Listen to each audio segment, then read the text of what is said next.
Okay, so my story begins in 1991. I just moved back from Brussels, Belgium, just coming out to New Jersey, Princeton, New Jersey. And I was going to a birthday party, and someone was going to meet me at our house to join us at the party. And I opened the door, and I saw this man in front of me, and I fell in love instantly. But, you know, I do that every now and then. So he came into the house, and I was so excited to see him, and I was thrilled that he was in my house. We went to our party, and that the entire evening we spent talking to each other as though the entire party didn't exist. And then we dated. We had one more date, and then he told me that after the date, he told me we couldn't date anymore. And I was sitting on the sofa with him, and I was so confused because I thought everything was going really well. And I asked all the normal questions, and I said, "Is it your boyfriend?" He said, "No." And I said, "Is there someone else in your life that you're interested in?" And he said, "No." I said, "Is it me? You don't like me?" And he said, "No." And I was like, "What else could it be?" And I was working HIV research at the time, and suddenly a light bulb went off in my head. And I said, "Is it your health?" And he said, "Yes." And he broke down crying. And I was so relieved. It was something that I could still live with, and he could still be part of my life. And that was the beginning of our wonderful relationship, of the perfect soulmate in my life, Ashley Morgan. And we had our years together of living in apartments, and then we bought our first house, and he had 2 cats, so we had our 2 cats, and we got 2 dogs, and we had our dogs and cats, and a white picket fence, 4-bedroom house, 2-bath in Princeton, New Jersey.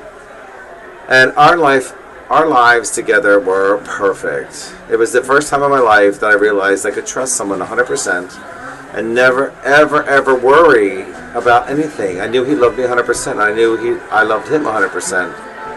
And knowing that you can love someone that deeply, and that you have no doubt they can love you that much back, was, I don't think I've ever had a feeling like that in my life, of 100% security in my life.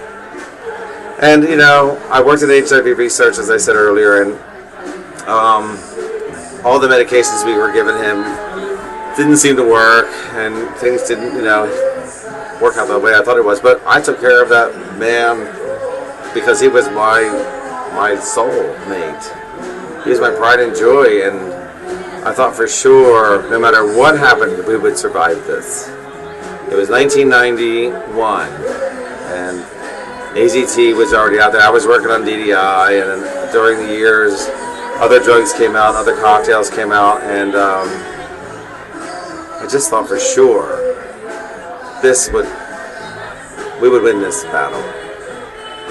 My family and his family were always at our houses for every holiday. His sisters used to say, "When we get married, we want to have the same relationship you have." So that really solidified in my mind that we had a good thing. And I knew we did, but to see other people outside of our relationship straight, back in the 90s, God forbid, also recognize that we had something special. So, yeah, things didn't go as well as I planned, or we planned, and he got more and more sick, and the disease was taking a toll on his body, and, you know, we had 2 years of central lines of medication, and up all night with bags of medication over our bed, and I took care of him, and I'm sure he felt terrible that I did that, but that was my joy, to make sure that I took care of that young man.